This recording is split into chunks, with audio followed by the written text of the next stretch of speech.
பிறந்தால் வழி பிறக்கும் என்பது தமிழர்களின் நம்பிக்கை.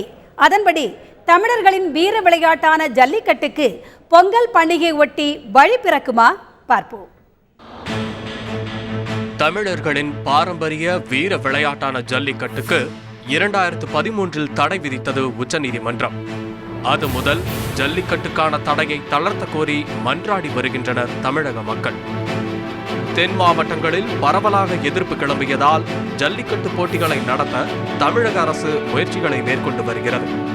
இருப்பினும் காளை மாடுகள் துன்புறுத்தப்படுவதாக கூறி ஜல்லிக்கட்டு மற்றும் ரேக்லா பந்தயங்களை நடத்த விதிக்கப்பட்ட தடையால் தமிழக காளையர்கள் மிகுந்த வேதனை அடைந்துள்ளனர் என்பது மட்டும் உண்மை. ஜல்லிக்கட்டு போட்டிகள் நடத்தப்படாததால் தங்கள் காளைகளை அடிமாடுகளாக அனுப்புவதாக குமுறுகின்றனர் மணப்பாறை பகுதி மக்கள். நான் மாடு பிடிக்க ஆரம்பிச்சு கிட்டத்தட்ட 7 வருஷம் ஆகுது. சுத்தமாக ஜல்லிக்கட்டு சுத்தமாக எல்லாமே நிப்பாட்டிட்டாங்க. மத்திய அரசு மாநில அரசு எல்லாமே சேர்த்து நிப்பாட்டிட்டாங்க. எனக்கு தேவை ஜல்லிக்கட்டு நடந்துச்சு. அதனால தாங்க இவ்வளோ மாடை இவ்வளோ தூரம் பாசம் வளர்த்து கடைசியில் கொண்டு அந்த அடிமாட்டுக்கு கொண்டு வந்து ஜல்லிட்டுருங்க.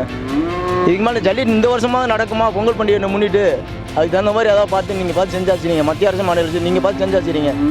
செல்ல பிள்ளையாக வளர்க்கப்பட்ட காளைகளை அடிமாடுகளாக விற்கும் சூழலுக்கு தள்ளப்பட்டுள்ள தங்களின் வேதனையை போக்க வரும் பொங்கலுக்காவது ஜல்லிக்கட்டு போட்டியை நடத்த அனுமதிக்குமா மத்திய மாநில அரசுகள் என்பதே மணப்பாறை பகுதி மக்களின் எதிர்பார்ப்பு.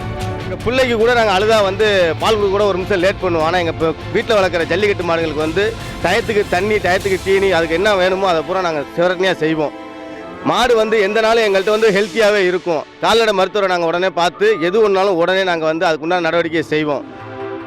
தமிழர்களின் பாரம்பரிய வீர விளையாட்டான ஜல்லிக்கட்டுக்கு அனுமதி வழங்கப்பட்டு தமிழர்களின் பெருமையான நிகழ்வாக தொடருமா அல்லது வரலாற்று சான்றுகளில் இடம்பெறும் நிகழ்வாக ஜல்லிக்கட்டு மாற்றப்படுமா என்பதை பொறுத்திருந்துதான் பார்க்க வேண்டும். தந்தி டிவி செய்திகளுக்காக காதர் மொய்தீன்.